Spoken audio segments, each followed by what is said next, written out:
Well, good morning and welcome back to Cityline. This is our final fabulous segment, and yes, in the house is Leo Randolph Sr., and yes, he is an Olympic gold medalist boxer, and he's here to talk about Golden Gloves. Welcome, Leo. It's so great to see you. Good to be here. Thank you, Amanda. Okay, so I have to tell you, I believe you are the first gold medalist I have ever interviewed. I'm sure some have gone on to be gold medalists after I've interviewed them, but none of them have showed up on the comfy couch with a gold medal around their neck. We're going to go in and get a real good shot of that. So hold real still. So let's talk about the Golden Gloves boxing tournament. And I want to go back to the way beginning, like when you were just a little.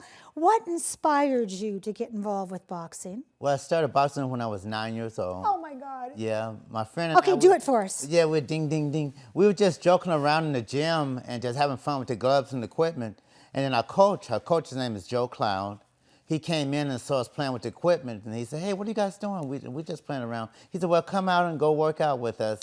Then you go from there, not just play with the equipment." So we started working out, and it started advancing from there. You were 9 years old. And obviously you stuck with it because you didn't quit. Otherwise you wouldn't have a gold medal around your neck. Okay. How old were you when you received the gold medal? 18. Wow. So in 9 years, you went from playing around with the equipment, quote unquote, to winning a gold medal. Right. How did you go from sparring at Tacoma Boxing Club, where Joe was, to being invited to the Olympics? It's a process. You win tournaments. You start out with the local tournaments. You win those, develop regionals. Then the regionals go next. That's in Oregon, this whole Northwest. And then you go to the United States National Tournament.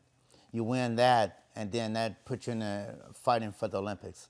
Oh my So you have to win it, and then you win the Olympic trials. So that's a lot. It's a process to go up. You have to win 9 in a row to even go to the Olympics. 9 in a fights. row. These are people all over the United States in the same weight class. We go by weight class, so I had to beat everybody in my weight class to go to the Olympics. And so obviously you're a little bit older than 18 now. A little bit older. Yeah, this happened last year. And what was your boxing record when you retired? Well, I did go professional at the Olympics. When I was amateur, the Olympic time, I was had won 163 fights, and I lost 7. Yeah, that's it. No, just say it one more time. 163 and I lost 7. Oh my gosh. Yeah.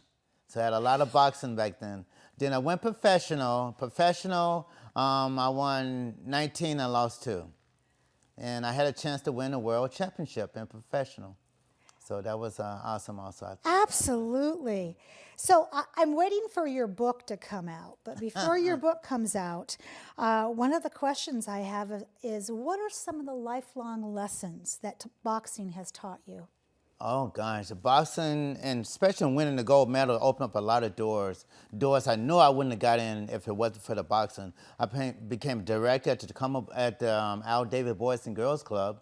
I was program director there through the help with the boxing situation. And then it helped me through with Pierce Transit. I worked now with Pierce Transit. And through perseverance there of going to school, so I took supervisor and management course. And I became a supervisor at Pierce Transit. Oh my gosh. So that was awesome. That was one of my main goals, to make it there. But I'm not a supervisor now because that wasn't my thing to be a supervisor. Because I'm not really good at telling people what to do and forceful like that. So it's a lot of things to do with being a supervisor. So I'm back driving a bus now. I love that. So let's fast forward to the Golden Gloves boxing tournament, which returns, yay, Yeah, really. to the UPS Fieldhouse June 4th. So how many of the Golden Glove tournaments were you in? I did three Golden Gloves in this area. So I won 3 different times. Started back in 74, went all the way until 76. Wow. I had 3 different tournaments there I won. That is incredible.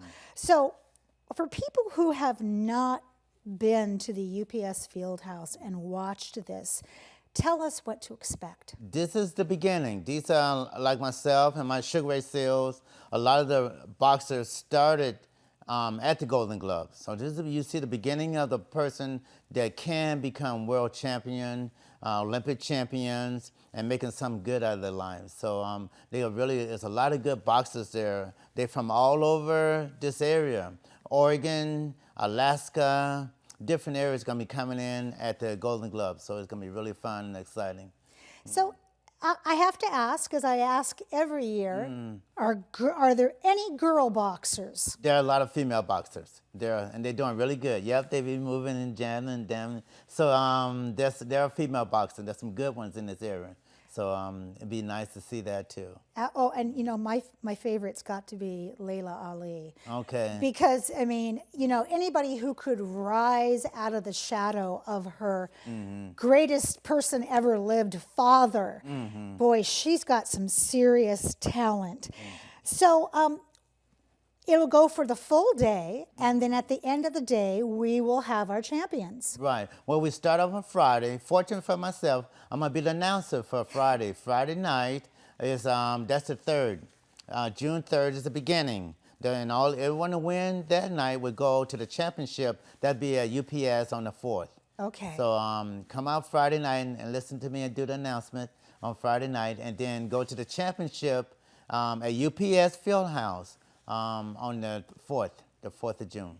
How did you, in all that you have accomplished, which is so much, Leo, how did you start announcing?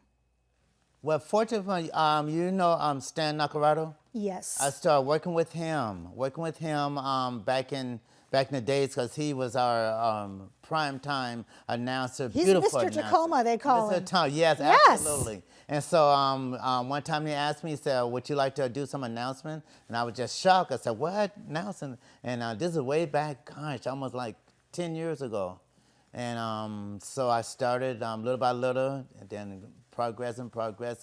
Now they gave me my own section. I do the first section, like I said, on the 3rd. So I'm excited about that.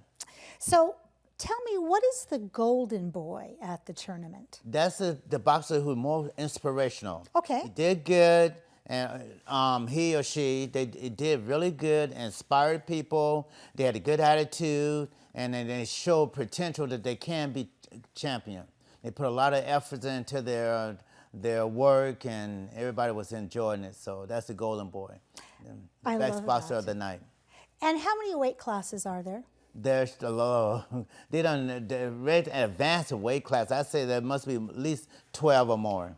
Yeah. Oh my gosh. Yeah. Wow. Yeah, it's a lot of weight classes. And so on that Friday, all of the weight classes get a chance to move into the tournament on Saturday. That's what they do. That Friday, all the boxers box on that Friday night, and then the winners of that Friday night would go to the championship on Saturday night.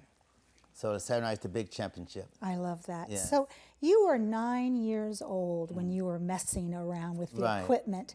That should be the name of your book. Messing around with the equipment. I like that. Okay. Yeah, it could Messing be- around with the equipment. That's right. What you get when you mess around with Oh, equipment. And you just kind of fell into it. For parents who are watching this and want to get their child involved in boxing, how would they go about it? You could go to the Boys and Girls Club. We have a gym. There's different places. Now it's called Tacoma Boxing Club. Okay. So Google that, Tacoma Boxing Club, and that's over on our gym is off of 60th and Pine over in that area on the south side. I love So they that. Google that. And then, that would be a good asset for anybody who want to just have a career to move up and challenge, and help also your ability to set goals for yourself. So Absolutely, and stick with it. Absolutely. Yes. You know, boxing is such a mind, body, spirit sport. And there isn't anything you don't use once you get in that ring. right. Do you remember the first time you stepped into that ring? Gosh, it was I'm about 9 years old, so Yep. it was scary, very scary, because you know this guy's coming over there to knock your head off. And so, each time you get into the ring, you have that perspective that you're gonna get hit. So you're gonna get hit and bang on the head. So my first time, I guess I was nervous, extremely nervous. Well, each time you get in the ring, you're gonna be nervous. That's it. But then you put your goal, your determination, all those attributes that you built in yourself. You put that to become a champion. You just work hard and say, I'm gonna beat this guy. I'm gonna beat that. So it's a mind motivation thing. It is. You are incredibly delightful. Thank you. Thank you for coming, Amanda. I appreciate it. Oh, my pleasure. Thank you for being here. And you have a permanent place on this couch. Sounds good. All right, yeah. It's kind of a nice couch. Yeah, it is. Comfortable. Yeah, I think I'll be here for a while. Thank you so much for letting me come. You're more than welcome. Well, that wraps up another great segment of Cityline. It is always a pleasure and a privilege to be in your home. We have given you some really wonderful things to think about and be involved with in our city of destiny. But before you go out and do this, make sure you are vaccinated, then make sure that you pay it forward. And when you come back, as always, we'll be waiting for you right here at Cityline.